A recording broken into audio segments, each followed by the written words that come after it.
don't know why, but there's just something about like a statue that's like on fire. Anything that's like big that's on fire, I think it's cool as shit. Reapers, what is good? It's your boy Laser. He's always back with another scary reaction video. He's on the scary content. So can you laugh at right now? Top 5 most terrifying British horror movies. Guys. Hello down there. Oh, wait, was that British? I can't remember. Enjoy scary content. You want scary videos features? Submit the like button. You subscribe to the notification bell icon. I'll stream every night on Twitch. Go check out streams, freaking amazing. Let's dive straight into the video. At the top 5 Here we go. terrifying British horror movies. Hello, Gunner. That's what I think of British. I think of that Taxi from Regular Show. Was it British? I can't remember. You good, buddy? I mean, had a bad day at For the work. curious amongst you, of course, that clip was from 2004's incredible horror comedy Shaun of the Dead, written and directed by Simon Pegg and Edgar Wright. And while it doesn't make our list because, come on, this list is for terrifying movies only, it still deserves an honourable mention for being one of the most iconic British movies ever made. Kicking off at number 5, 28 Days Later, 2002. I swear, bro, there's just something about towns that are like abandoned, man. I don't know why, but I'm getting fucking Dying Light vibes from this.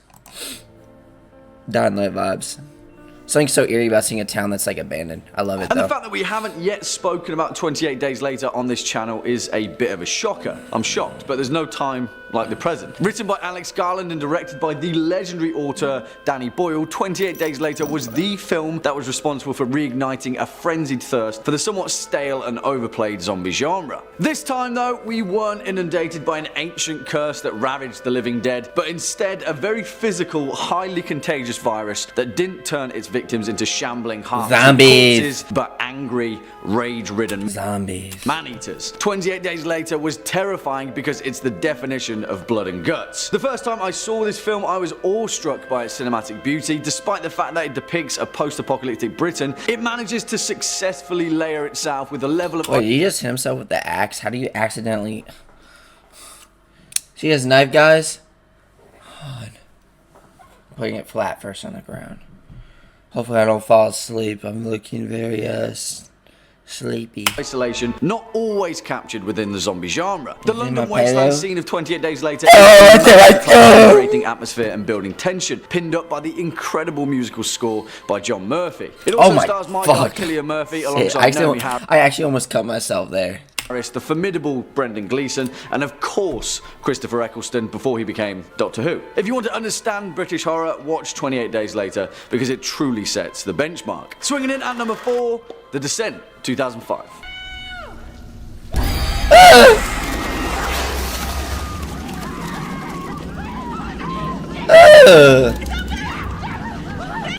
Yeah, yes, like, I swear in every horror movie, bro, just scream. I mean, I know panicking is like a normal human reaction, but it's like, just don't panic, bro. Like, if you're in like a death situation or like something bad's happening, I never understood the point of panicking. Like, just like, put your balls up and, you know, just go, like, do whatever you can to fucking stay alive or do whatever you can to get out of the situation you're in or to resolve it.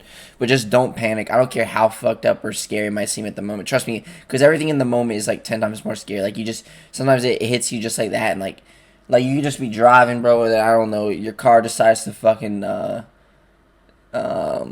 know, decides to start hydroplaning, and like, you know, at that moment, like, you're hydroplaning on the traffic, it's kind of like, okay, what do I do now? Do I panic or like just stay calm? Whatever happens, just stay calm. You know what I'm saying? Like, panicking sucks because when you panic, you can't think straight. You can't use your thoughts correctly and organize them. Like, you want to be able to act appropriately on the situation to do whatever you can. You know, I don't care how bad or scary it might be. Just don't panic. Panicking never does anything. In fact, it actually makes it worse. So if your car is like slowly sinking underwater and you're stuck in it, don't panic. Literally, like, and also don't open the windows. You literally can't, not the windows, the doors. You literally can't open the doors because of the pressure. I remember seeing a video on this. I'm pretty sure what you do in that situation is you got to find something sharp to just break the window you're out of, or go through like the sunroof. I don't fucking know. And obviously the buns ain't gonna work. So Sorry about that one. Gets me every time. Now, there's just something about The Descent that I can't quite put my finger on. On paper, it should be somewhat of a middle-of-the-pack standard genre horror with a relatively unknown cast, and director Neil Marshall coming off the back of his directorial debut with Dog Soldiers, which, don't get me wrong, is an incredible horror film in its own right, but it just kind of doesn't make sense that The Descent is so good. And yeah, the unknown cast kind of had its pitfalls because there are patches where the acting is cringe at best, but I think that's exactly where it lies. The Descent wouldn't be The Descent if we had someone like Keira Knightley running around with a headlamp screaming her lungs out. The Descent works because it's so raw. It's rough around the edges, it's dark in all the right places, pitch black in some cases, but it has a charm to it that actually makes us care about the survivors of this film. Even with its oftentimes ham-fisted flashback narrative, we still manage to care about the fact that Juno and Sarah obviously have some issues to sort out, all the while trapped in an ancient Appalachian cave system. Oh, and it's full of terrifying subterranean humanoids. I know it's high praise, but The Descent is to caving as Jaws is to sharks. It's an experience, to say the least, and Neil Marshall does an incredible job of drip feeding us tension before turning the tap to a full-on raging torrent of non-stop fear and despair. It's great stuff. And also, the UK ending of this film compared to... I zone out too much, bro. It's bad. The US ending pretty much sums up British filmmaking. Not a lot of happy endings. Coming in at number 3, Dead Man's Shoes, 2004. You good? How much too much sugar? Can I go? Alright guys, I'll let you into a little secret. My favourite director of all time is a guy named Shane Meadows, who made a film called This Is England, which I believe is one of the most important films in British culture, as well as the TV series that followed it. But before that, he made this, Dead Man's Shoes, and it is awesome. Although some may argue... Dead man walking like me. Ooh, I think hazmats are so cool, bro. Is that what it's called? What are these called?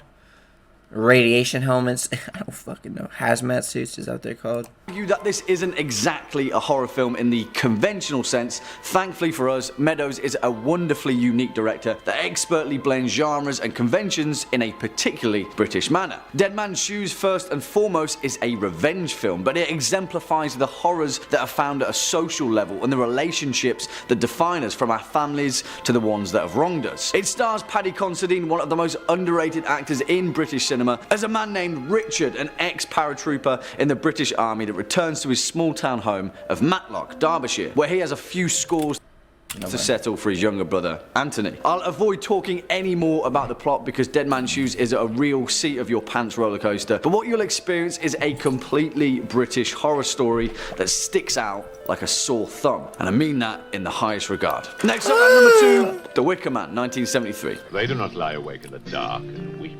When I think of Wicker Man, I think of that one song by Iron Man. Your time will come. Is that the lyrics? I forgot. They do not make me sick discussing their duty to God. Well, I feel like I've harped on far too much about the merits of 1973's The Wicker Man and the wider impact that it's had on British cinema and the horror genre as a whole. But the fact of the matter is, we can't have a British horror movies list without acknowledging Robin Hood. Wait, is that's an... I don't know what that is. That's an Easter Bunny. Is that supposed to be a zebra? And Anthony Schafer's terrifying, ritualistic Celtic cautionary tale. And the truth is, there hasn't really been a film quite like The Wicker Man ever since its release. And yes, despite its name, I'm including the 2006 remake because... I don't know why, but there's just something about like a statue that's like on fire. Anything that's like big that's on fire, I think it's cool as shit. These people look shook. This is beautiful. This is very beautiful.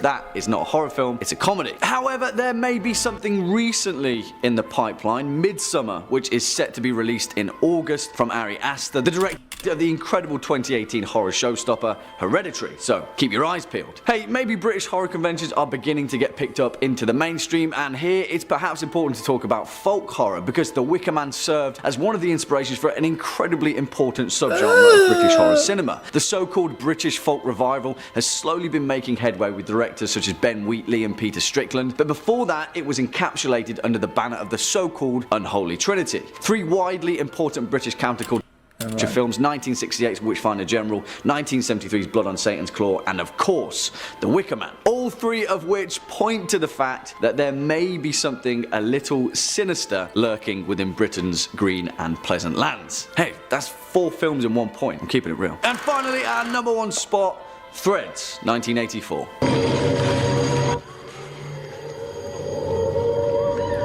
Not the radiation. Single warhead explodes high above North Sea. Energy pulls it burns out. Oh. What the? Oh no! A little heads up, but this film really isn't for the faint of heart. In fact, it's so impactful that it should probably be shown to every world leader across the planet to warn about the dangers of a thermonuclear war. That's a pretty heavy theme for any horror film, right? But like many of the entries on this list, again, this isn't a horror film in the conventional sense, but instead a genre-defying plunge into what makes British cinema so unique. Threads, written by Barry Hines and directed by Mick Jackson, is a British apocalyptic war drama documenting the account of a nuclear attack and the effects it had on the northern English city. War is scary, bro. War is something that makes my PB want to shake. Of Sheffield. It's equal parts documentary and equal parts atmospheric, anxiety-inducing full frontal horror. You'll have to double check that it's fiction at a few points as well. In actual fact, Threads shouldn't really be making this list. It was commissioned by the BBC as a one-off television film that wasn't marketed or even conventionally published, and no one really saw it coming, much like the subject matter which it tackles. But despite that, Threads is an unforgettable experience. It never once distances the viewer, and in that sense, it never once lets us come up for air, staring us in the face the whole time, leaving nothing to our imagination. It is equal parts a wide-eyed horror film as it is equal parts a history lesson, and a history that hopefully we'll never experience. Threads, man, trust me, it's bleak. It's really... My favorite app is Threads. Imagine saying your favorite app is Threads. Do people even still use Threads? I forgot that was like a 2-week thing. Do people actually still use it? So stupid. I forgot that thing existed, man. Really bleak. Well, there we have it, horror fans. Well, guys, this was the video. I hope you enjoyed. Which one of those British horror movies was the most interesting to you? Enjoy scary content. You want to see videos, features, and to do. I'll see you in the next one. Peace.